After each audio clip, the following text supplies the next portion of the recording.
لو انا اجيلك لحد عندك عشان ما تقوليش بنعطلك عن شغلك. ايه رايك؟ الله ينور. فلوسك هتوصل لك قريب. انتوا وصلتوا لحاجه مع السحيمي؟ لسه العرض مش عاجبني، بس بص عليه من باب العلم بالشيء.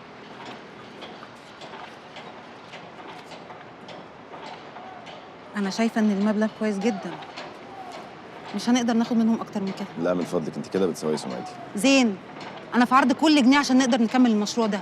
في ناس بتبات في الشارع واحنا عمالين نأجل في التسليم. انا عارف، واكيد طبعا عارف ان القضيه دي لو دخلت المحكمه هتقعد سنين.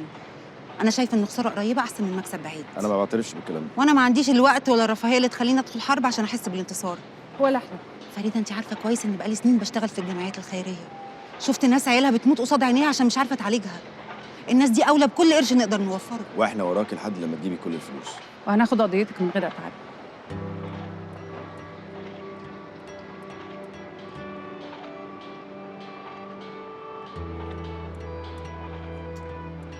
طب ناويين على ايه؟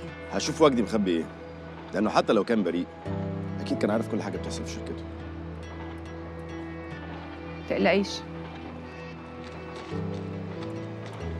فريده، شكرا.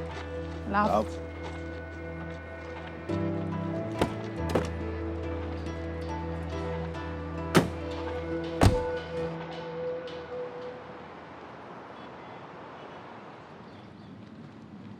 يا انسه تاليا استني بس، والله هو ما كانش قصده. طب استني هفهمك. انسه تاليا، كان لازم يعني تبعت لي حد يقبض عليا؟ ما كانش ينفع تكلمني وتقولي عايزه اشوفك؟ ما انت لو راضيه تبص في وشي كنت قلت لك. ده انا برضو. انت فاكره ان انا مبسوط قوي ان اجيب حد يتوسط بيني وبينك؟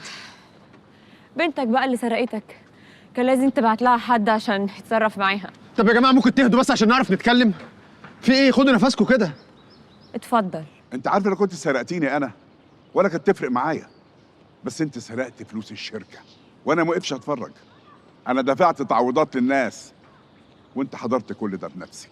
لا، اسمها رميت لهم شويه فلوس عشان تسكتهم بيهم، صح؟ انت بجد مصدق نفسك؟ يعني انت مصدق ان انت بتساعد الناس دي؟ انت عايز تبقى رجل الاعمال الطيب اللي بيساعد الغلابه. انسه تاليا من فضلك، ما يصحش كده، من فضلك. هي دي تربيتي ليكي؟ وفخوره قوي انك سرقت فلوس شركه ابوكي؟ طب حضرتك ممكن تهدى؟ انا بحاول اصلح الغلط اللي انت عملته مع الناس، بس انت ما اتغيرتش ولا عمرك هتتغير. زي زمان كده لما كنت بتعمل مع ماما، تعمل العمله وترمي عليها المسؤوليه. بس على العموم انت رايك يعني شايفه انه صح، وانا رايي شايفاه انه صح. بس الفرق بقى اللي بيني وبينك ان انت بتاذي الناس وانا بحاول اعالجهم.